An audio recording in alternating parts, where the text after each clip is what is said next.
What's up, world? And thank you for joining for the official start of the third season of the Conversation Podcast. I am your host, Roger A. Franco. For those of you who are tuning in for the first time, thank you and welcome to the show. You know, I'm really excited to get started doing this third season of the show. I took a little break due to the pandemic and, life just happening. But I think now, with all the issues that are going on in society, it feels like the world is going crazy. I think it's time that, I really start to have this platform and really start to do the show again. I think now more so than ever, we are so divided as people because of all of these polarizing issues and topics that, I think it's warranted to have some productive discussion about it. For those of you who are tuning in for the first time, I want to give you a little insight and history on how I started the conversation. Prior to doing this show, I actually used to do an internet radio show called Decipher on DTF Radio. And on the show, I used to do a segment on the news. And anyone who knows me knows that I'm into quote unquote conspiracy theories, researching alternative information and, really looking at things from a different perspective. So a lot of the content I used to do for the news segments was geared around those type of topics. So afterwards, a lot of people started to come to me and say, you should do your own show based off of those topics. Enough people said it to me that I decided, you know what, let me give it a shot. I'm gonna take a chance. And I stepped away from Decipher and started doing the conversation. It was maybe about 3 or 4 years ago prior to the pandemic. I want to give a big shout out to Made for Kings TV, who gave me the platform to do the first season. And I want to give a big shout out to S Street Media, where I did the second season of the show. So a lot of the topics that I touched on in those first 2 seasons were around mental health in the Black and Latino communities, how to build generational wealth, real estate investment, did topics such as, relationships, healthy eating, and healthy living. So again, I took a break after the pandemic. Life was crazy. So I had to take a little time off, but decided to get back into it because, like I said, I think the world is so divided right now with all these topics, so many issues. I think it's time to start doing it again. So big shouts again to Made for Kings TV, where I'm going to start doing the show again. And, what I want to do right now is play a few clips of some of the previous shows that I did. So this first clip that I'm going to show is actually my first episode I ever did, and it's probably my favorite. It's on mental health in the Black and Latino community. I had 2 Black psychologists on the show. I want to give a big shout out to Doctors Lisa and Rich Orbe Austin. In this clip, we spoke about dealing with trauma and the negative stigma in the Black community when one goes to seek, mental health therapy and whatnot. So check it out.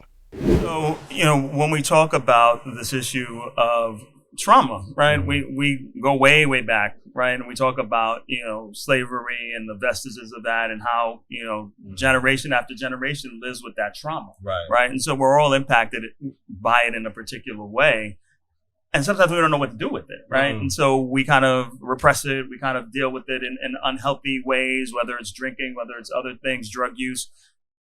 We've got to turn around that perception, though, right? And so, to Lisa's point, white people see therapy as a status symbol. Black people see it as, even as punishment, right? And so when we worked at Kings County, we worked at this building called the G Building. It doesn't exist anymore, but it was infamous, right? It was an inpatient unit for, I guess, people who were crazy or people would think in the community. So people would say when they were younger, they remembered that if they acted out, their parents would say, I'm going to send you to the G Building, right? And so that's how they knew and understood, mental health engagement was as a punishment, right? And so we have to be able to shift that around. And it's a multi-pronged approach. One, it is being able to help them feel safer when they go to a therapist, that they will not be stigmatized, right? So there's still racism that exists. So for instance, African Americans are overdiagnosed with schizophrenia, right? And so when we talk about this notion of hearing voices or seeing things, right?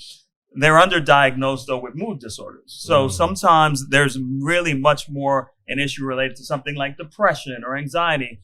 If they're overdiagnosed with schizophrenia, they end up in an inpatient unit when they don't need to be. They should be in an outpatient, setting, getting medication for the depression or the anxiety. And so these are the things that we need people to see differently. So this next clip I'm going to show is from an episode that actually got the most views out of all the shows I've ever did.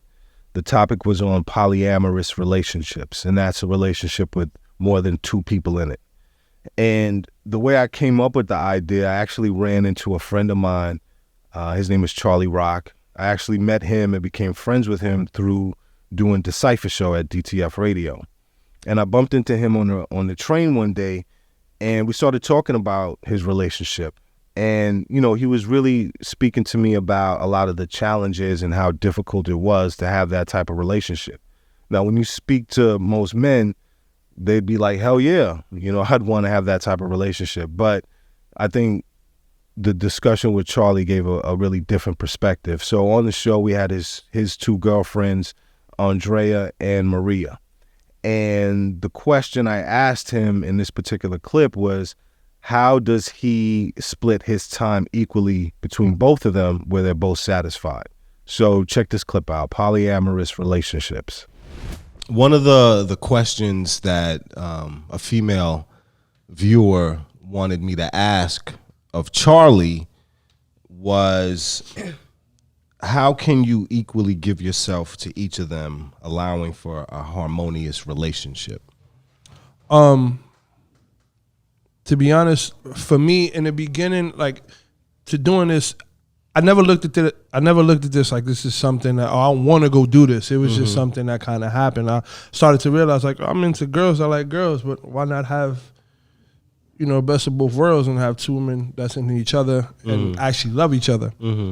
So as you start to, and again, there's no pamphlet on this. So it's like you fix it as you go. And one of the things that I found is really important is you have to build relationships together and separately as well. Because if the only time Maria hangs around Dre is when she's with me, then what kind of relationship will they have? You dig what I'm saying? And vice versa. If the only time Dre is around is if me and Maria's around, it won't work. So I think it's very important to build each other up separately and together as a whole.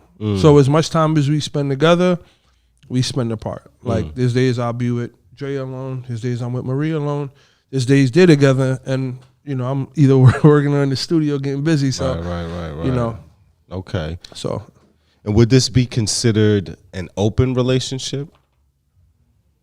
No, I wouldn't say that. Nah, not at all. Sure ain't.